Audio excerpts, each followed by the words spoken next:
Jom kita try makan. Ni dia jambu puisi strawberry. Bismillah.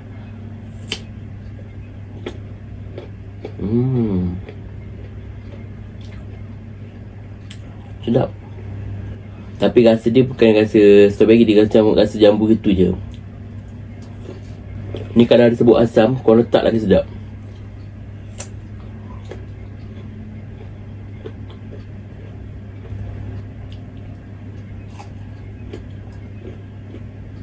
Dia rasa dia crunchy and ada sikit rasa masam sikit. Ada sikit rasa macam pahit sikit tapi sedap. Dia sebati orang kata.